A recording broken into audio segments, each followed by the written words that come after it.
Hello everyone, welcome back to my channel. Possible class में आप सभी का स्वागत है। तो आज हम जानने वाले हैं सोशल साइंस के बारे में। सोशल साइंस के बारे में हम पढ़ने वाले हैं कि सीटेट के एग्जाम में सोशल साइंस को कैसे क्लियर करें, क्योंकि सोशल साइंस एक ऐसा एक सब्जेक्ट है जिसका कोई अंत नहीं है, राइट। वो एक अनंत सब्जेक्ट है। अब हिस्ट्री उठा लो, ज्योग्राफी उठा लो, मतलब Indian geography, world geography, history में भी कितना सारा है हमारा, राइट। 3 पार्ट्स में हिस्ट्री को डिवाइड किया, ये तीनों पार्ट्स को पढ़ो। इसके बाद ज्योग्राफी हो गया, पॉलिटी हो गया, उसमें भी कितने सारे आर्टिकल्स होते हैं, कॉन्स्टिट्यूशंस होते हैं, मतलब बहुत कुछ होता है सोशल साइंस में पढ़ने के लिए। इतना कुछ कि अगर हम 3-4 महीना भी दे सोशल साइंस को तो भी वो खत्म नहीं होगा। तो इसलिए मैं सोशल साइंस को बोलती हूँ कि वो एक ऐसा सब्जेक्ट है जिसका कोई अंत नहीं है, वो एक अनंत है, ठीक है। तो आज हम यही जानेंगे कि सीटेट में आप सोशल साइंस की पढ़ाई कैसे करें कि सीटेट में आप एक अच्छा स्कोर लेके आ सके, ठीक है। तो देखिए, सोशल साइंस जो सब्जेक्ट है तो वो पेपर 2 वाले ही फिल करते हैं, जिसका सब्जेक्ट सोशल साइंस रहेगा। तो सोशल साइंस जो है, टोटल जो पेपर उसका आता है वो 60 मार्क्स का होता है, राइट। 60 मार्क्स का पेपर होता है सोशल साइंस का। तो इसमें से 20 मार्क्स का आप लोगों को सीडीपी आता है और 40 मार्क्स का क्या आता है, कंटेंट आता है। तो जो सीडीपी है वो तो बच्चों को ध्यान में रखते हुए ही आप आंसर को टिक लगाओगे। जैसे कि बच्चा अगर क्लास में पढ़ रहा है तो आप बच्चे को किस तरीके से पढ़ाओगे, भ्रमण प्रक्रिया के थ्रू पढ़ाओगे या क्लास के अंदर पढ़ाओगे या रट्टा के थ्रू पढ़ाओगे, कैसे पढ़ाओगे। तो भ्रमण प्रक्रिया ज्यादा बेस्ट आंसर रहेगा ना। बच्चा जितना ज्यादा घूमता है उतना ज्यादा सीखता है। तो इस तरीके से क्वेश्चन होते हैं। तो आप ये 20 मार्क्स तो इजीली, कम से कम इसमें से 18 मार्क्स तो आपको आ ही जाएगा, ठीक है। सीडीपी जो होता है वो बहुत ज्यादा इजी होता है, तो सीडीपी में आप इजीली मार्क्स स्कोर कर सकते हैं। इससे पहले मैंने एक वीडियो बनाया था कि फ्री के मार्क्स ले लो, ठीक है। तो फ्री के मार्क्स ले लो, एक वीडियो मैंने बनाया था, तो आप जाके देख सकते हैं। इसका लिंक मैंने डिस्क्रिप्शन बॉक्स में दिया हुआ है। तो ये वीडियो भी आपका बहुत ज्यादा काम का होगा। आप जाके देखोगे तो आपको समझ में आएगा कि सीडीपी बहुत ज्यादा इम्पोर्टेंट क्यों है सीटेट के लिए। सीटेट से आप सीडीपी से ही सिर्फ पढ़ाई करोगे तो आप इजीली पास हो सकते हो, ठीक है। चलिए आते हैं सोशल साइंस में। तो सोशल साइंस देखो, सबसे ज्यादा अगर मार्क्स जिसका है वो सोशल साइंस ही है, राइट। क्योंकि देखो सीडीपी, इसके बाद हिंदी, इंग्लिश, ये सारे 30 मार्क्स के आते हैं। बट जो सोशल साइंस है ये अकेला 60 मार्क्स का है। तो अगर हम सोशल साइंस पे ही बहुत ज्यादा फोकस करें तो हमको 60 मार्क्स यहाँ से आ सकता है। तो किस तरीके से फोकस करेंगे हम लोग, राइट। क्योंकि सोशल साइंस तो अनंत है और हमारे पास बचा है सिर्फ 10 दिन। तो कैसे पढ़ाई करें कि सोशल साइंस में हम अच्छा स्कोर कर सके। तो 20 मार्क्स तो आपका सिलेबस से हो जाएगा, उसका कोई तकलीफ नहीं है, राइट। अब बचा 40 मार्क्स का कंटेंट। अब 40 मार्क्स का कंटेंट कैसे पढ़ाई करोगे आप लोग कि इतना सारा होता है 40 मार्क्स में, और कितनी मतलब 40 मार्क्स में 40 क्वेश्चन आएंगे और बुक्स कितनी सारी होती है, राइट। जिसने भी एनसीईआरटी पढ़ा है ना, एनसीईआरटी के टेक्स्ट बुक, उसके लिए वेल एंड गुड है। 40 मार्क्स का जो कंटेंट है आपको उसमें से आ ही जाएगा। आप इजीली एनसीईआरटी की बुक पढ़कर ये 40 मार्क्स इजीली लेके आ सकते हो।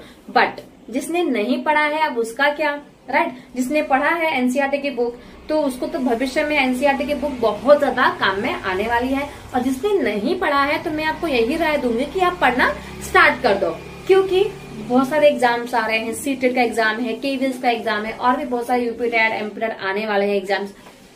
तो उसके लिए भी आप लोगों के लिए एनसीईआरटी की सोशल साइंस की टेक्स्ट बुक बहुत ज्यादा लाभदायक रहेगी। तो आप नहीं पढ़े हो तो पढ़ना स्टार्ट कर दीजिए। बट अभी 10 दिन में कुछ नहीं होने वाला। तो आप क्या करने वाले हो, जैसा मैं बताऊंगी वैसा आप करिएगा तो आप इजीली सीटेट की एग्जाम में 40 मार्क्स का कंटेंट वाला क्वेश्चन आंसर करके आओगे। तो कैसे करेंगे हम, चलिए अब मैं मेरा एक्सपीरियंस बताती हूँ कि मैंने कैसे ये 40 मार्क्स को अचीव किया था। तो सबसे पहले मैं आपको बता दूं कि मैं खुद एक टीचर रह चुकी हूँ। अभी मैंने सिर्फ 5-6 महीनों से जॉब छोड़ रखा है। अभी फिलहाल मैं घर पे ही हूँ। तो मैंने यूट्यूब पे पढ़ाना स्टार्ट किया। तो मैंने जब स्कूल में मैं जॉब कर रही थी तो मुझे सोशल साइंस ही मिला था पढ़ाने के लिए। और जब मुझे सोशल साइंस पढ़ाने के लिए मिला तो वो मेरे लिए बहुत ज्यादा लाभदायक रहा। मेरे लिए वो सब्जेक्ट बहुत ज्यादा हेल्पफुल रहा। क्यों? क्योंकि मैं सोशल साइंस की ही एग्जाम दे रही थी, सीटेट में आता ही है, और मैं बच्चों को सोशल साइंस ही पढ़ा रही थी। तो मैंने जब बच्चों को पढ़ाना स्टार्ट किया मुझे बहुत सारा नॉलेज वहां से मिला, और जब मैंने सीटेट का अप्लाई किया तो मैं वहां से क्लियर हो गई। तो एनसीईआरटी में से ही सीटेट का आता है, तो मुझे वो स्कूल से पढ़ाया हुआ बहुत काम आया सीटेट के एग्जाम में। ओके, तो उसके लिए उसके अलावा मैंने कुछ नहीं पढ़ा था, मैंने एनसीईआरटी को ही पढ़ा था, और अभी भी मैं एनसीईआरटी को ही पढ़ती हूँ। और मैंने बहुत सारे वीडियोस डाले हुए हैं एनसीईआरटी से रिलेटेड, अगर आप देखना चाहते हो तो आप मेरे चैनल में देख सकते हो। अच्छे से ही पढ़ाया है मैंने, बहुत अच्छे, मतलब कोशिश की है कि मैं आप लोगों को अच्छे से पढ़ा पाऊँ और आप लोगों को समझा पाऊँ। ठीक है, अब आते हैं कि ये 40 मार्क्स का कंटेंट में कैसे लाओगे। ठीक है, तो ध्यान दीजिए, 40 मार्क्स का कंटेंट आने वाला है आप लोगों के एग्जाम में, राइट। और समझ लो हमारे पास अभी सिर्फ 10 दिन बचे हैं, तो हम कैसे पढ़ाई करें कि ये 40 मार्क्स को हम अचीव करें। ठीक है, तो आप क्या करेंगे, प्रीवियस ईयर का पेपर उठाएंगे। ठीक है, सबके पास प्रीवियस ईयर का पेपर होता ही है, नहीं होगा तो आप सीटेट के वेबसाइट से भी ले सकते हैं, फ्री में है, मिल रहा है वहां से। तो वहां से आप पेपर उठा लीजिए और आप सोशल साइंस का जो कॉलम है उसको सॉल्व करने की कोशिश कीजिए। ठीक है, तो इसमें क्या है ना, आपको बहुत सारे टॉपिक मिलेंगे। जैसे कि अशोका के बारे में आपको एक टॉपिक मिल जाएगा, तो अशोका के बारे में आप पढ़ने की कोशिश कीजिए। ठीक है, मतलब जो जो टॉपिक आप लोगों को प्रीवियस ईयर के पेपर में मिलता है उसी टॉपिक को आप एक रफली लिख लीजिए अच्छे से और उसी को पढ़िए। वो सारे आपको बहुत ज्यादा हेल्प करने वाले हैं इस 40 मार्क्स को लाने के लिए।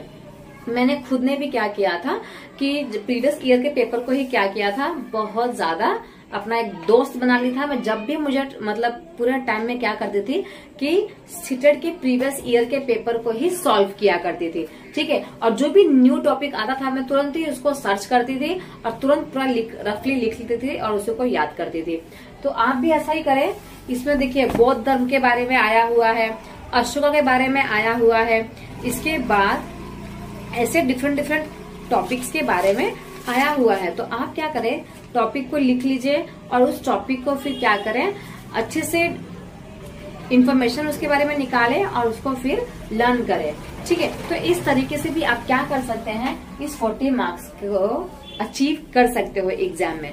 ठीक है, इसके बाद देखिए क्या दिया है क्वेश्चन, निम्नलिखित राज्यों के समूहों में से किस एक समूह के समुद्र तट अरब सागर पर है।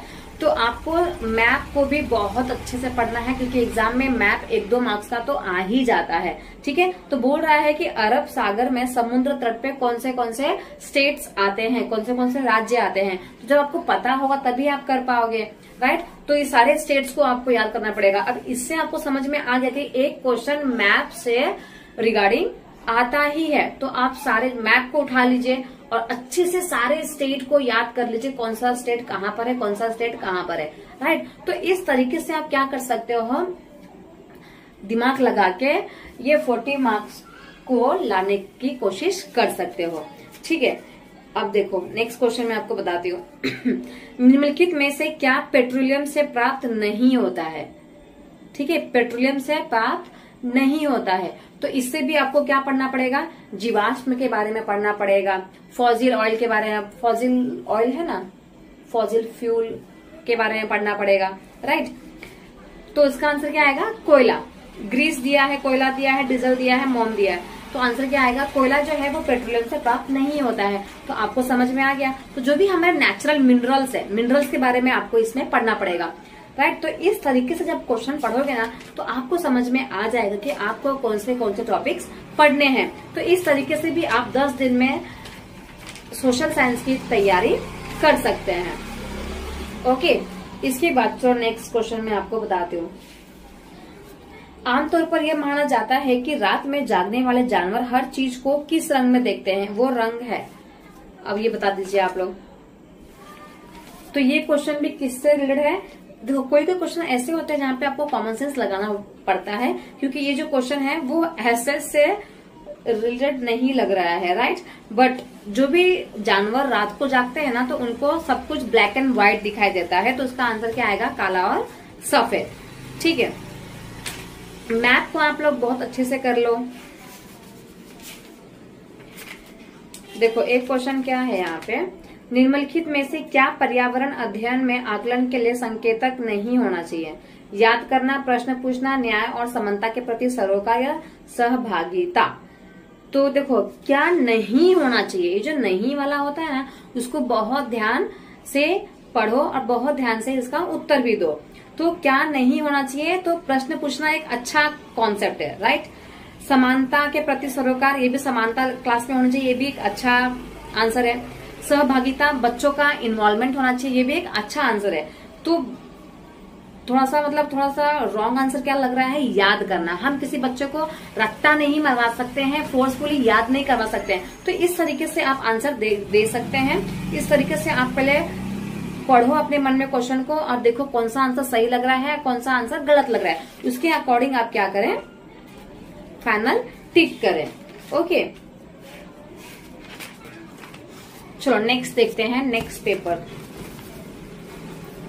ये वाला जो पेपर है ना, उसी पेपर के टाइम पे मैंने अपना सीटेट को क्लियर किया था, रेड कलर के। उस टाइम पे रेड कलर के इंक से आने लगा था, बट अब तो क्या हो गया है ना, ऑनलाइन हो गया है, राइट।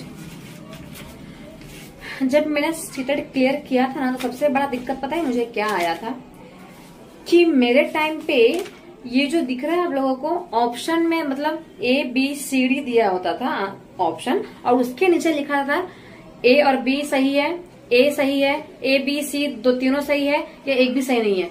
तो इसमें बहुत कंफ्यूजन होता है, तो आप लोग इसे क्वेश्चन को ना बहुत ध्यान से करिएगा, ठीक है। तो ये जो ऐसे क्वेश्चन जो होते हैं ना, बहुत ज्यादा टाइम कंज्यूमिंग भी होते हैं, बहुत टाइम मेरा जा रहा था इसके अंदर। इसीलिए ना मैंने सबसे पहले क्या कंप्लीट कर लिया था, अपना CDP कंप्लीट किया था, और पेपर 1 और लैंग्वेज 1 और लैंग्वेज 2 को मैंने कंप्लीट कर लिया था। इसके रिगार्डिंग में मैंने एक वीडियो बना के डाला हुआ है YouTube पे कि सबसे पहले कौन सा पेपर करें। वो बहुत यूजफुल वीडियो है आप लोगों के लिए, और बहुत लोगों ने उसको देखा भी है, बहुत सारा प्यार दिया है मेरे इस वीडियो को, तो thank you so much everyone. तो जो भी इस वीडियो को देख रहा है, तो मेरी उस वीडियो को भी जरूर देखिएगा, मैं डिस्क्रिप्शन बॉक्स में लिंक दे दूंगी, ठीक है। देखो, सूफी संत के मकबरे को जाना जाता है, ईदगाह, गुल फरोशा, दरगाह या खानका। तो आंसर क्या आएगा, दरगाह माना जाता है, ठीक है। तो इसमें आपको थोड़ा सूफी संत के बारे में पढ़ना पड़ेगा। तो इस तरीके से अगर आप ना पढ़ते हो ये सारा चीज, तो आपको देखो यहाँ पे दिया हुआ है मिनरल्स के बारे में। On the basis of their distribution resources can be classified as.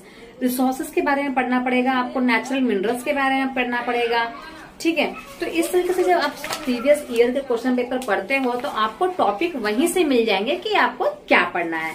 तो देखो, रिसोर्सेज का टॉपिक बहुत ज्यादा इंपॉर्टेंट है, मैंने आपको बताया था। देखो, इसमें भी मिनरल्स के बारे में दिया है और इसमें भी मिनरल्स के बारे में दिया है, मतलब मिनरल्स वाला टॉपिक क्या है, इंपॉर्टेंट है। रिसोर्सेज वाला टॉपिक इंपॉर्टेंट है, वो पढ़ना ही पड़ेगा आप लोगों को, राइट। जेंडर के बारे में भी आपको थोड़ा बहुत नॉलेज होना ही चाहिए कि भेदभाव नहीं करना है क्लास में, हमें मिलजुल कर सबको एक साथ पढ़ाना है, किसी को भी सेपरेट नहीं करना है क्लास से, किसी को भी मतलब अलग नहीं करना है, किसी बच्चे को अलग नहीं बिठाना है, आपको सबको साथ में लेकर ही चलना है, ओके।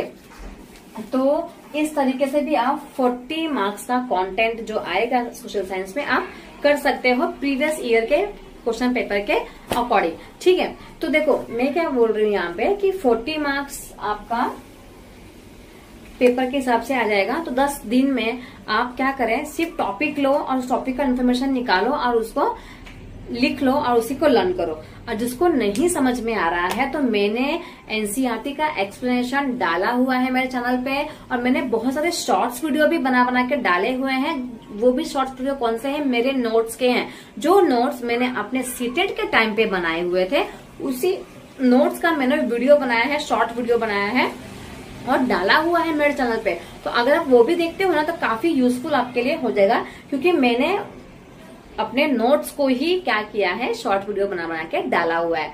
ठीक है, तो देखेंगे आप तो वो भी आपको काफी हेल्पफुल है। सोशल साइंस का ही मोस्टली मैंने वीडियो बनाया है, इसके अलावा मैंने किसी का वीडियो नहीं बनाया है। तो सोशल साइंस का ही मेन मैंने नोट्स बनाए थे, तो उसी नोट्स को मैंने क्या किया है, शॉर्ट वीडियो में बना के डाला हुआ है। ठीक है, तो अगर आप देखते हो तो आपके लिए बहुत हेल्पफुल होगा। 1-2 मार्क्स आपको वहां से डेफिनेटली 101% वहीं से मिल जाएगा।